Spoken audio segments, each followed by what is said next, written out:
جماعه زينب عملت بيتزا في اقل من 5 دقايق من غير عجينه ومن غير فرن. كل اللي هنحتاجه تورتيه، صلصه، جبنه موتزاريلا، وعلى الاير فراير. مفيش اسهل من كده.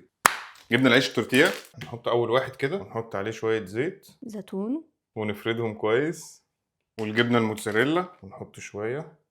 حلو كده. حلو كده، احنا تقريبا خلصنا. هو في ايه؟ الوصفه خلصت. ونحط الوش التاني. بس المره دي بقى مش هندهنها زيت، المره دي هندهنها صلصه. بس كتر بقى صلصه كتر كده عشان صلصه. بقى ماشي. حلو كده. ودلوقتي بقى هنختم بشويه موتزاريلا على الوش. حلو، شكلها حلو حلو حلو. اوعى وشك. وعلى الاير فراير 5 دقايق على درجه حراره 200. شكلها وريحتها بيتزا. الله. ايوه. الله.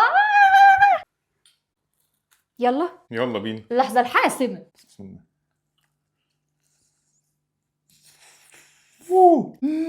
طعمها بيتزا 100%. طعم العيش مش باين، كأنها عجينة بيتزا. هنعملها كل يوم.